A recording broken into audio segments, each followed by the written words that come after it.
흥미로운 서적 하나가 나왔습니다. 제목은 중공업 가족의 유토피아입니다. 저자는 조선업의 전성기 때부터 어려운 시기까지 조목조목 짚어나갑니다. 시간은 2012년으로 거슬러 올라갑니다. 대우조선해양의 신입사원 초봉은 5,500만 원에 달했다고 합니다. 부장이나 반장이면 1억 원을 넘었겠죠. 지금 대기업 다니는 사람들도 초봉으로 5천만 원 받기가 쉽지 않은데 말입니다. 이렇게 많은 급여를 받는데 대우조선이나 삼성중공업이 위치한 거제도나 현대중공업이 있는 울산 동구 같은 곳은 그야말로 유토피아가 아닐 수 없었겠죠. 저자가 분석한 조선업의 성공에는 여러 요인이 있었습니다. 80년대 후반 노조의 힘이 강해지면서 회사는 높은 수준의 임금과 복지, 근속을 제공했고 노동자들은 기술을 더욱 숙련시켜 세계 최고 수준의 생산성으로 보답했습니다. LNG 운반선 등 한국이 조선 산업을 장악하면서 조선업 노동자의 작업복은 부의 상징이 됐습니다.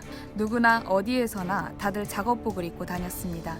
저자가 조선소에 입사한 지 얼마 안 된 시기에 할머니가 돌아가셨는데 문상원 동료들이 모두 작업복을 입고 있었다는 겁니다. 서울에서 오래 살면 작업복 입은 사람들, 즉 블루컬러에 대해 사회적 지위나 급여를 높게 평가하지 않는데 조선업 종사자들은 달랐던 거죠. 심지어 소개팅 자리에도 작업복을 입고 나갔다고 합니다. 나 대우조선 다녀라는 뜻이겠죠. 작업복을 입고 나가면 상대 쪽에서도 호감도가 급상승했다고 합니다. 오히려 안 입고 나가면 정말 대우조선 다니는지 의심했다고 합니다. 그들에게 작업복은 세계 최고의 배를 만드는 최고의 대우를 받는 자부심을 상징하는 수단이었습니다. 일종의 장군들의 정복 같은 거죠. 거제 어디에서나 조선소 작업복을 입고 있으면 대우를 받았습니다.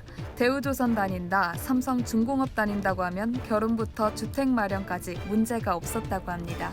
이처럼 조선업 노동자들에겐 소득 높고 근속 보장되고 소비 생활도 괜찮았던 시절이 있었습니다.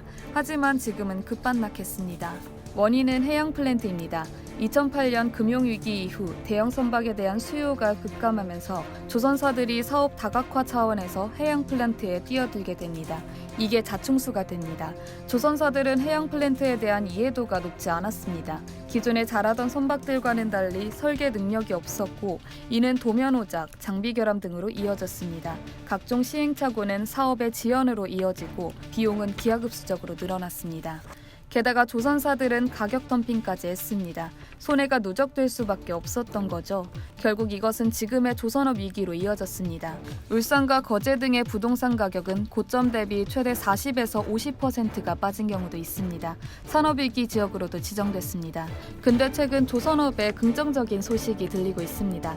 현대중공업과 대우조선해양, 삼성중공업 등 국내 빅3 조선사들이 30척이 넘는 수주전구를 보유했다는 내용입니다. 사실상 2022년까지 일감이 쌓여있는 셈입니다. 카타르까지도 LNG 처리 시설 확대를 위해 대규모 LNG 선발주에 나설 것으로 예상되는 상황입니다. 이제 바닥을 친 조선업 경기가 회복되면서 다시금 지역 경제가 활성화되고 다시 유토피아가 찾아올 수 있기를 기대해 봅니다. 이상 여의도튜브였습니다.